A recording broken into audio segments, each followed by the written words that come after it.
Hey everybody, welcome back to our podcast. This is Murder with My Husband. I'm Peyton Moreland. And I'm Garrett Moreland. And he's the husband. And I'm the husband. We just want to say thank you to all of our new listeners who are tuning in. Also, we did hit 10,000 subscribers on YouTube this week.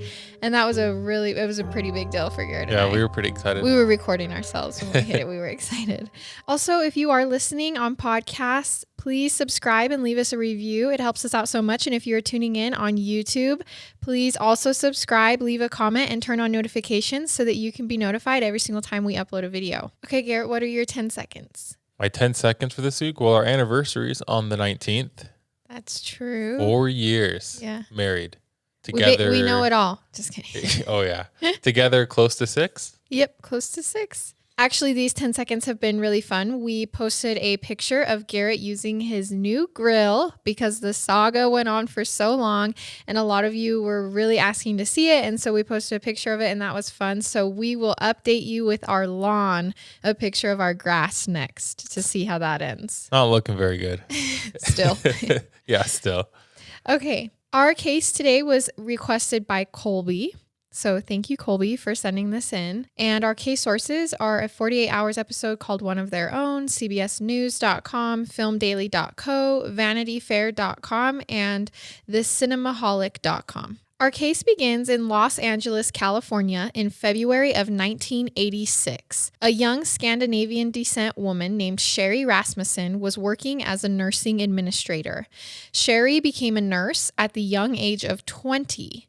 Having entered college at age 16. Whoa. So she's literally a genius. Good for her. Around age 27, she was named Director of Critical Care Nursing at Glendale Adventist Medical Center. Sherri's parents, Nelson Loretta Rasmussen, say that their family was very tight-knit growing up and Sherri liked taking care of people. Sherri was motivated and wanted to excel, telling people that she was going to elevate the stature of nursing in the nation. When she did something, she did it 100%. I mean, I think this is pretty obvious. She did go to college at age 16. So at the time of our story in 1986, Sherri was not only excelling at her career, but she had also just married the man of her dreams. His name was John Rutten, and according to 48 Hours, he was a young engineer that she'd met in 1984, so just 2 years earlier. Life was going amazing for 29-year-old Sherri, but on February 24th, 1986, everything was about to change. Newlyweds Sherri and John were living in Van Nuys, California. Sherri had actually stayed home from work this day, and it kind of depended on the source as to why, but she didn't go to work.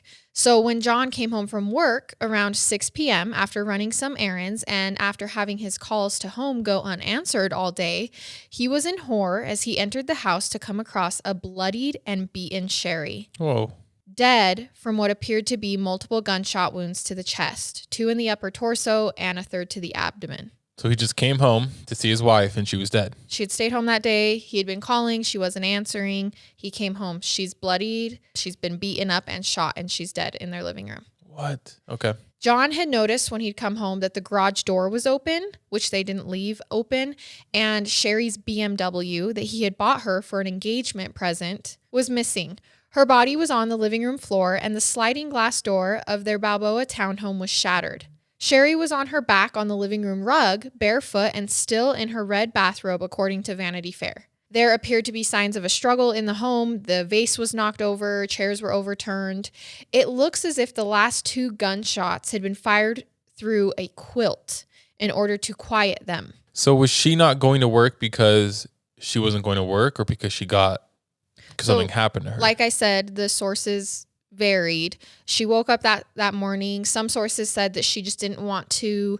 She was doing like a presentation about this one study at the hospital and she didn't believe in the study, so she didn't want to go give it. So she decided to stay home from work. Others said she had been injured in an aerobics class. So I don't know the exact reason, but it didn't have anything to do with what was about to happen. Okay. So the shots through the quilt mean that Sherri was beaten and then shot once.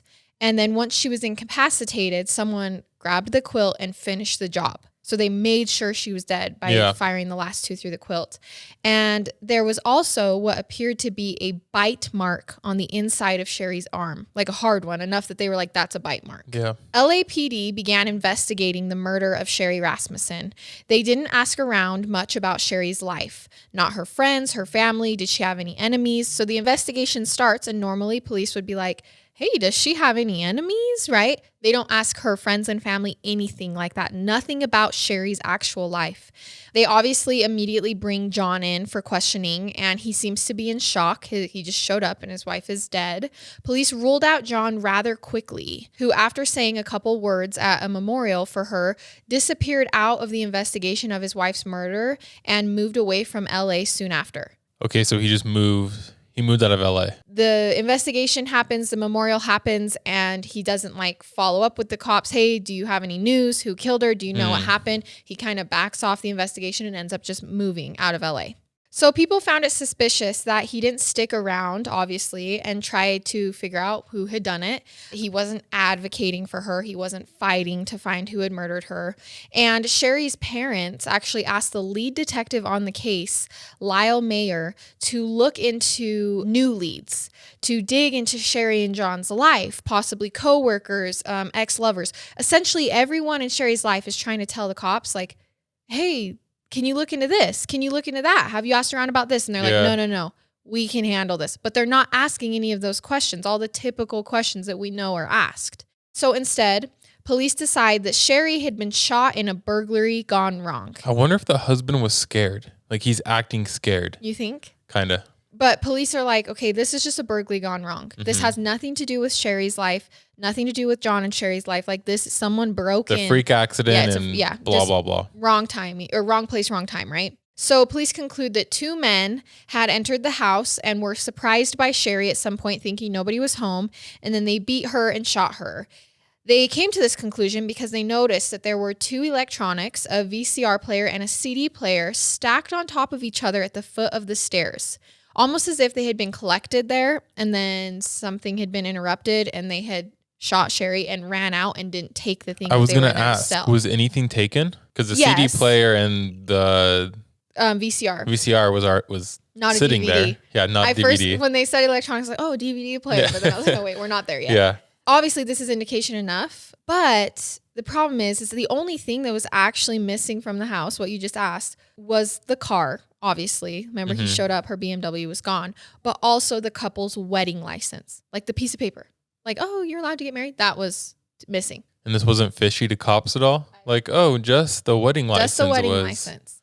Okay. And everything else that looked like it had been being taken, like the cords were pulled out, it was stacked up, but then they just didn't take it or whatever happened. And I kind of get where cops are thinking based on the evidence, like this was a burglary, like that's a little weird, but it's also weird just that they come into and then they take the car, but they don't actually end up taking all the stuff that they had piled up ready to take. You know what I mean? The cops also further confirm this story because 2 days later in the same neighborhood, there was another attempted burglary in a house with 2 men. So 2 men tried to break into a house and burglarize it.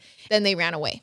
Police actually had sketches drawn up of the suspects and sent it out. No one could come up with anything. Sherri's BMW was recovered a week after her murder, but no clues came from it. It was just recovered. They couldn't find anything about it.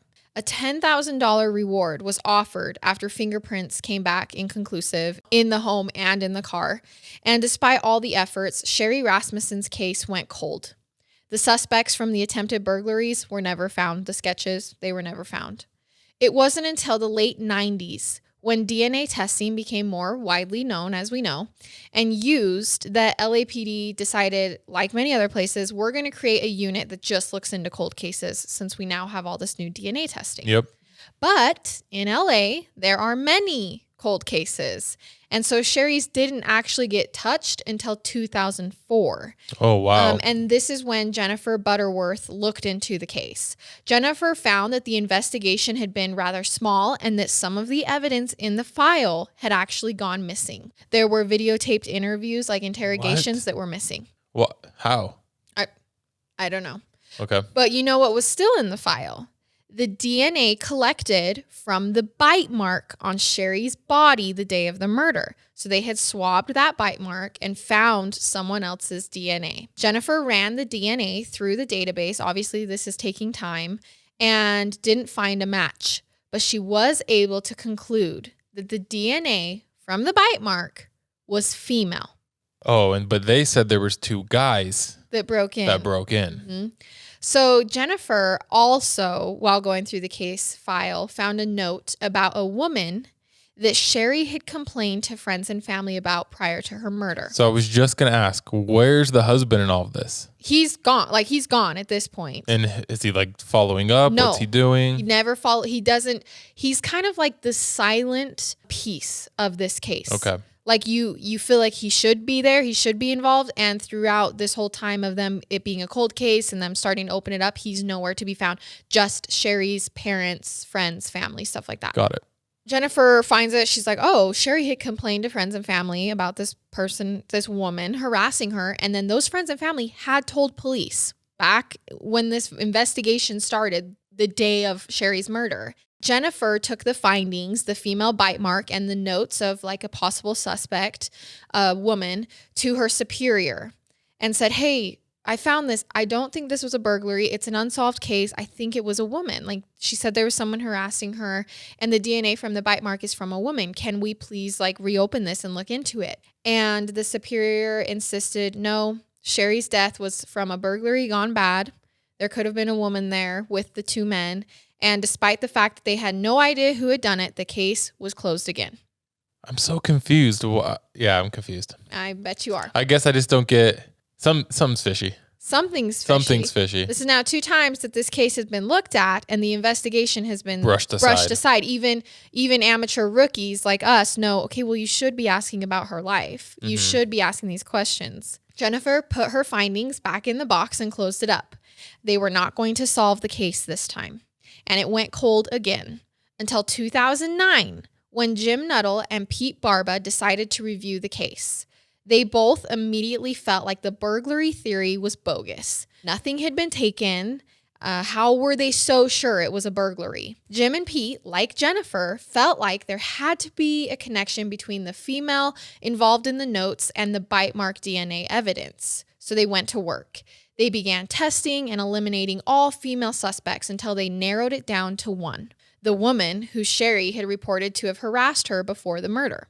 They also learned that both John and Sherri's parents had brought up this exact woman to cops back in 1986, asking the LAPD to look into her multiple times, that Sherri had complained multiple times about her. They said her name to the cops. I don't get why no one has looked into her. And the cops, I don't understand. She's not even listed as being interviewed. Yeah. She wasn't even talked to by cops. This woman was John's ex-girlfriend. So it's not even like some random woman far-fetched out there that cops like, no, that's just a coincidence. No, John's ex-girlfriend was harassing her. She had told friends, family, John. And after her murder, both John and her parents said, you need to look into this girl. She's been harassing her. And they didn't. They said, nope, it was a burglary gone bad. Also, they could have just taken her DNA and they would have been able to see if it matched the bite mark within seconds. Yes. Right now? No, like back then they could have done it. Well, I don't know. In 1986. Maybe they didn't have like the comparing technology back then as I'm well. Not sure. But they might have. Like they might have been able to do it. I know like fingerprints were more relied on and they tested fingerprints and it was inconclusive. Okay. John and this girlfriend had an on and off again sexual relationship before he began dating Sherri. So it was the relationship right before Sherri. And it wasn't a relationship, it was a sexual relationship.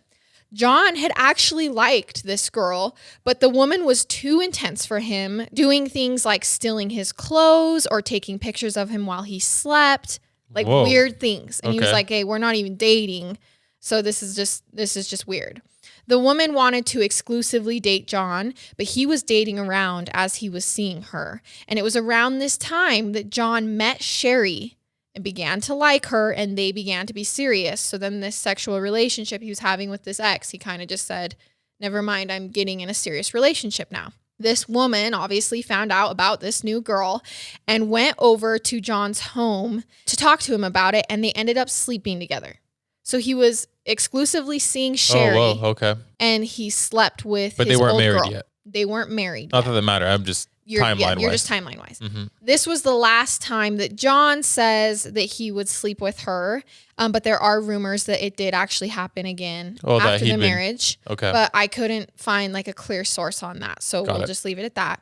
As he became more exclusive and serious with Sherri pretty fast, like I said, they got married only after 2 years, his relationship with this other girl kind of fell off. Yeah. But the woman wasn't taking the new reality too well. She kept in contact with John, showing up to his house randomly, even showing up to the house after Sherri had moved in.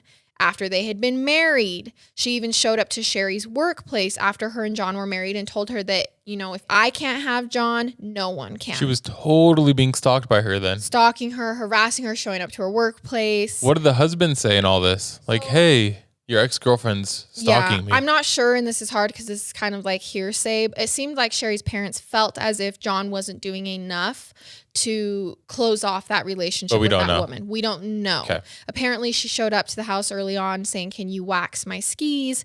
John said yes, took them, waxed them, and Sherri had told him, I'm uncomfortable with her showing up here and you waxing her skis. Like, you were just with her, and he did it anyways. Okay. So, and it was a source of contention between John and Sherri. Sherri felt like, this is hard.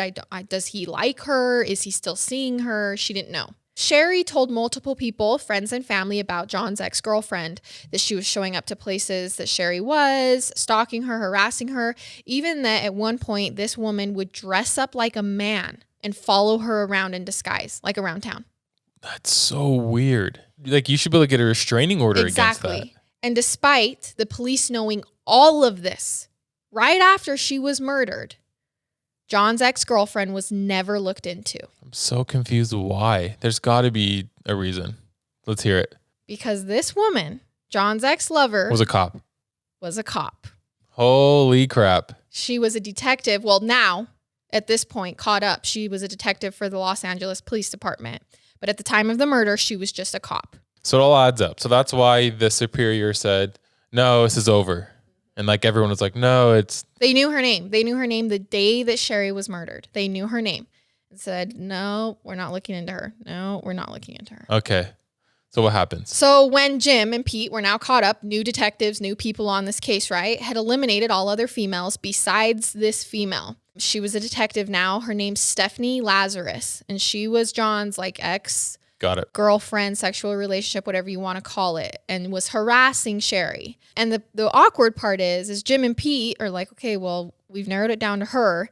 And Stephanie Lazarus worked right across the hall from them. They are literally in the same department. So what year are we in right now that they're investigating this? So we're in 2009. It's been 23 years. Okay. Since so she's been working for 23 years. For a long time as a detective. Yeah, this case has been cold for a while to the point where Jim and Pete, and she's moved her way up. She was just a patrol cop, then she was a cop, and she moved her way up. Now she's a detective. Stephanie being right across the hall from them and her being their main suspect, they were uncomfortable, to say the least. This is not a fun thing to discover when you're working a cold case. So not only was their main suspect one of them, this was also meant that years earlier, when police had all the same evidence that they did to this point, they had ignored the truth. Although back then they had no affirmative evidence that this, the said bite mark was female, Stephanie should have at least been considered and talked to. If friends and family, multiple of them were saying, hey, Stephanie, you need to look at her, and she wasn't even talked to or thought about. So crazy. That's bad. That's not good work right there. So Jim and Pete proceed cautiously, working after hours or behind closed doors, and they only refer to Stephanie as number 5. So in all their paperwork, it's number 5. It took a while, but they were able to covertly get Stephanie's DNA to test against the swab collected from the bite mark on Sherri's body. They actually followed her around and collected a cup that she had thrown away in a public trash can, and then took the DNA off the straw and compared it to the DNA from the bite mark, and it was a match.